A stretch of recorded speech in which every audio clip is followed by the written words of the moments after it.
한국 증시 밸류에이션 대비해서 여전히 시장 자체는요 수면 아래 있어요. 저평가 구간에 머물러 있는 우량주들도 여전히 많이 있어요. 기왕이면은 정부 정책에 부합하는 종목 섹터들부터 보시면 어떨까. 외국인들이 지난 4월 9일부터 지금까지 순매수액이 약 14조 2천억입니다. 이 외국인 자금에는 롱 자금도 숏 자금도 장기 투자 단기성 매매 자금도 혼재되어 있을 텐데, 선물 시장도 최근에 코스피 200을 기준으로 지금까지 한 4조가량을 매집을 해놨고, 현물 주식 같은 경우에는 14조가량을 매집을 해놨네요. 9월 2일부터는요 무려 8조 3천억가량을 매수를 했습니다. 사실상 반도체 투톱이죠. 반도체 종목만 가지고 전체 시장을 끌어올렸어요. 지수를 작정하고 끌어올렸다는 얘기입니다. 그 외국인들이 왜 끌어올렸을까요? 상반기 때에는 조방원 플러스 금융으로 지수를 3200포인트까지 끌어올렸는데 3300포인트를 뚫어내는 강력한 매개는 반도체 투톱이었어요. 그러면 이제 웬만한 섹터분들은 외국인 입장에서는 순환매성 랠리로 다 끌어올린 거예요. 코스피가 4천이 가고 5천이 가려면 결국은 시가총액 비중이 전체 시장의 3분의 1 정도 되는 반도체 투톱이 움직여야 된다. 그 생각이 적중했던 게 하이닉스의 돌파였어요. 이 종목을 60일선 아래 21선 아래에서 마이너스 나올 때 한 번씩 공략을 좀 해봤어요. 이번에도 하이닉스 한 번 더 매수해놓고 넘어가면 어떨까. 왜냐하면 지금 개인들을 붙들어 와야 되는데 정부 정책으로 상법 개정안 3차 입법까지 앞두고 있죠. 내년으로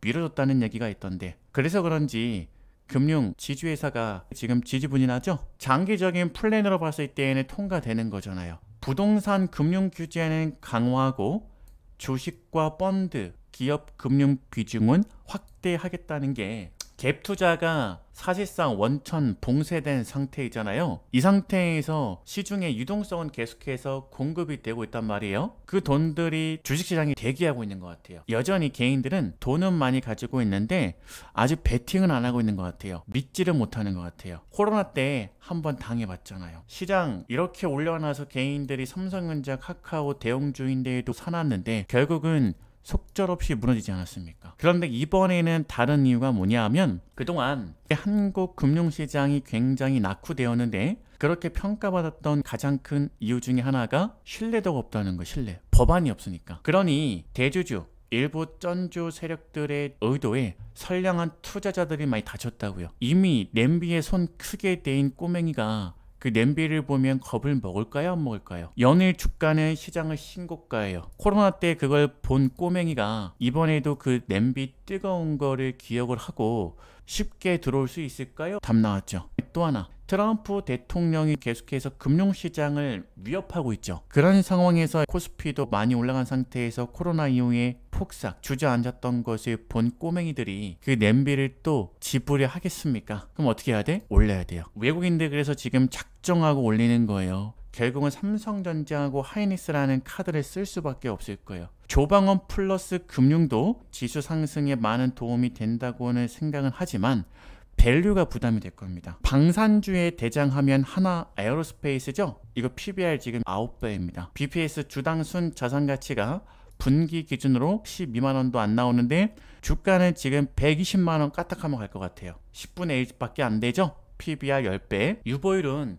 대형주 치고는 그렇게 많지가 않은 것 같아요. 그런데 지금까지 성장성 K방산에 대한 기대감만 가지고 단기간에 수십 배 올라왔잖아요. 코로나 때 15,000원 가격에서 100만원까지 66배. 그것도 5년 만에. 하나 에어로스페이스가 더블 갈 수도 있죠. 밸류를 생각해보면 가능성이 높을까요? 더 못 올라간다가 아니에요.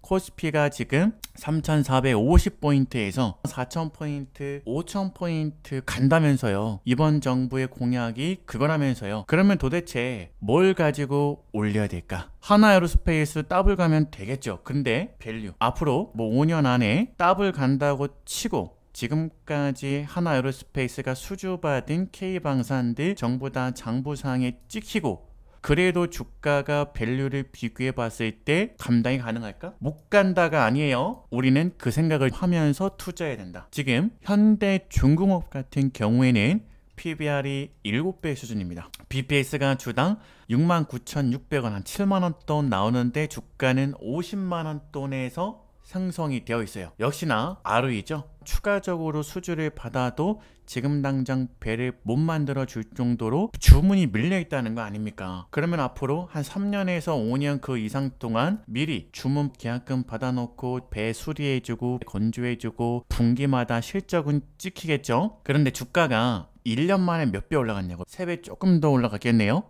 그러면 앞으로 현대중공업이 코스피 5,000포인트까지 가는 데 있어서 시간은 좀 걸리겠지만 단기간에 2년 3년 만에 그 안에 더블 간다 치고, 지금도 밸류 대비 주가가 단기간에 오버슈팅 나온 거 아니냐, 그래서 사람들이 걱정하고 있는 거 아니에요? 코로나 때 이미 경험을 해봤으니까. 카카오부터 해서 삼성전자부터 해서 사이클이 꺾이니까 된통 다 토해냈잖아요. 이거에 대한 불안함으로 다들 머뭇머뭇 거리는 거 아니냐 이거지. 조방어는 계속 갑니다. 정부 정책주에 관련이 깊은 금반지도 갑니다. 금융, 반도체, 지주회사. 근데 문제는 미래 벌어들일 수 있는 실적 어느 정도 예상되잖아요. 단기간에 주가가 오버슈팅이 되었는지 요거 판단 한번 해봐야 돼요. 코스피 5,000에 부합할 정도로 올라간다 가정을 하고 지금 현재 주가가 올라갔을 때 먹을 게 충분한가? 이것도 고민 한번 해봐야 돼요. GS건설이 대세 상승장에서 여기서는 가치평가와 실적평가가 동시에 이루어졌었거든요. 여기 신고가 돌파하고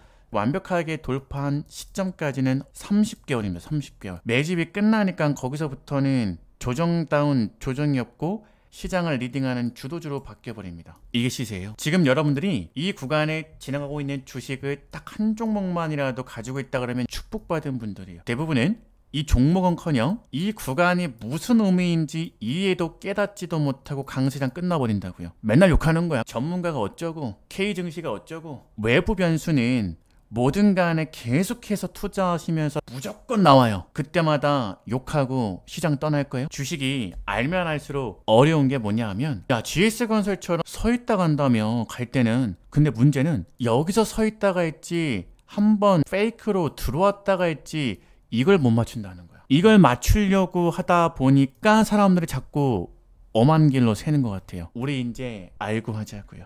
리스크는 있지만 역사적으로 봤을 때 돈이 풀리는 유동성 시기, 또 정권이 바뀌고 정부 정책으로 시장을 밀어줄 때, 또 일본의 사례로 봤을 때 기업, 지배구조, 개선만 가지고도 니케이가 5배 올라갔잖아요. 그동안은 말로만 기업들 자율성에 맞췄는데 입법까지 하겠대잖아요. 3차 상법 개정 올해 할지 내년으로 미뤄질지 모르겠지만 중요한 건 법안으로 명시를 해놓고 있잖아요.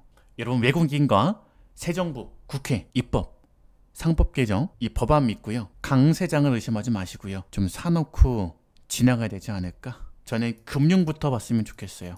증권도, 보험도, 은행도 괜찮아요. 참고로 외국인들이 공개적으로 5% 이상 지분 공시 해가면서 사들이고 있는 건 금융이 개수가 많더라고요. 게다가 배당소득 분리과세, 요 수혜가 금반지 중에서 금융과 지주회사거든요.